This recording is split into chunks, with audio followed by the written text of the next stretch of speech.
the Nigerian National Petroleum Company Limited and Dangote Refinery have reaffirmed their commitment to a strategic alliance aimed at unlocking operational synergy and domestic energy sufficiency, signaling a reshaping of Nigeria's downstream landscape. NNPC Group Chief Executive Officer, that's Bashir Ojulari, led a high-level management delegation to the 650,000 barrels per day facility in Ibeju-Lekki, Lagos, commending Dangote for his vision and perseverance in delivering the project, which positions Nigeria as a major downstream hub in Africa. Ojulari described the strategic alliance as one that will unlock synergy across assets, infrastructure, capital, and markets while providing visibility of all NNPC Dangote business relations. He noted huge opportunities for both companies to expand upstream and move into trading, shipping, and gas supplies. For a conversation on NNPC and Dangote Refinery partnership and how it could enhance Nigeria's energy security, oil and gas expert Olabode Sowunmi joins us now on Newsday. Good afternoon. Many thanks for joining us here on Newsday. Good afternoon, madam. Always a pleasure. Of course. Now, what do you make of this merger? How can we maximize it without bumping heads, hopefully? Okay. First of all, in the business world, people do business primarily to extend their own interest. Sorry, this thing is echoing. So, at the fundamentals of it is the fact that the NNPCL, which is the national oil company, and Dangote Group, which is a strategic and very important stakeholder for African energy, have merged. And that is good news any which way. It said teams together we achieve more. Whether there be concerns from other people is a matter of opinion and a matter of who's speaking.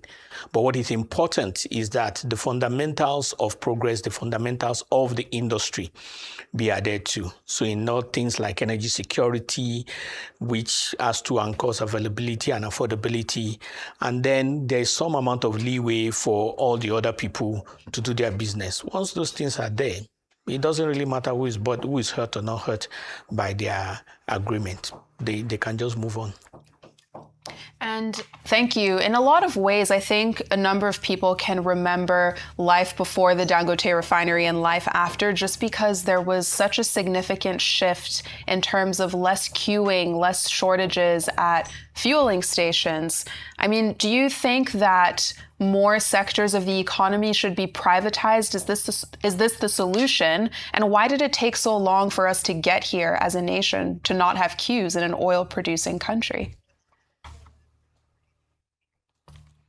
Okay, so when you look at the causative factors, in other words, the factors that actually stop the queue, I'm not sure it's going to be you can attribute that to only one person. So it's just better to look at what the causative factors are. So the second part is that when you talk about privatization, there are a number of factors that determine whether privatization is right or not.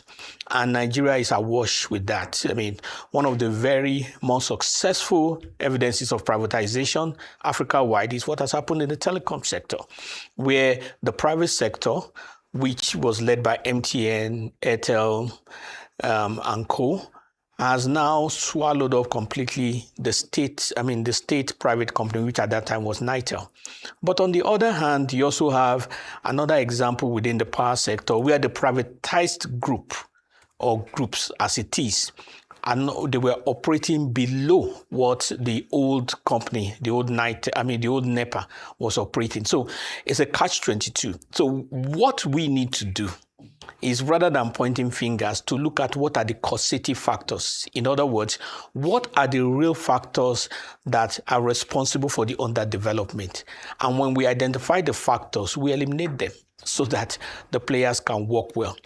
We have a danger when we assume, based on confirmation bias, that this is likely to be the thing and they are not the real factors to repeat errors. Depend upon us to make sure that the factors with which we are determining our progress are the real factors. Well said. Now, in terms of how it affects you and me, everyday Nigerians, we care about one thing, what the fuel prices say at the pump. So do you think that this partnership will guarantee lower prices, or could we see a case where Dangote could charge international parity pricing regardless of refining locally, meaning Nigerians pay export prices for local production? Okay, thank you. So two things that is important to get here. And I'll use the example of the power sector. When you try to explain the nuances of the issues within the power sector, the average Nigerian is not interested. They'll just say, I want power. It is nice. It sounds like establishing on your right, but it is also ignorant.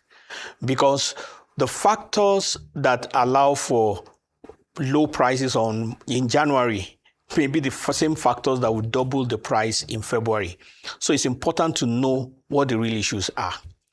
In terms of, to bring that to the downstream sector, there is a limit to which operational activities can determine the price. Because what are the factors that determine price? There is a feedstock, which is international, which is not dependent on anyone. There is the cost of operation, which is a bit local. There's logistics cost, which is local, but it's not dependent on the factors, the players in that sense. It is also important to note that the players, whether it be NNPCL, whether it be Dangote, must run at a profit. So the issue has always been that the profit be not excessive for Nigerians. So irrespective of whatever Nigerians think or want, the companies at hand must first run at a profit, and we hope and pray as every Nigerian to ensure that whatever the price be at the end of all operational activities must be something that is affordable, must be something that is available, and must be something that does not cause inflation. That is at the root of what is a genuine, realistic expectation. Olabode Sowunmi, thank you very much for joining us today on Newsday.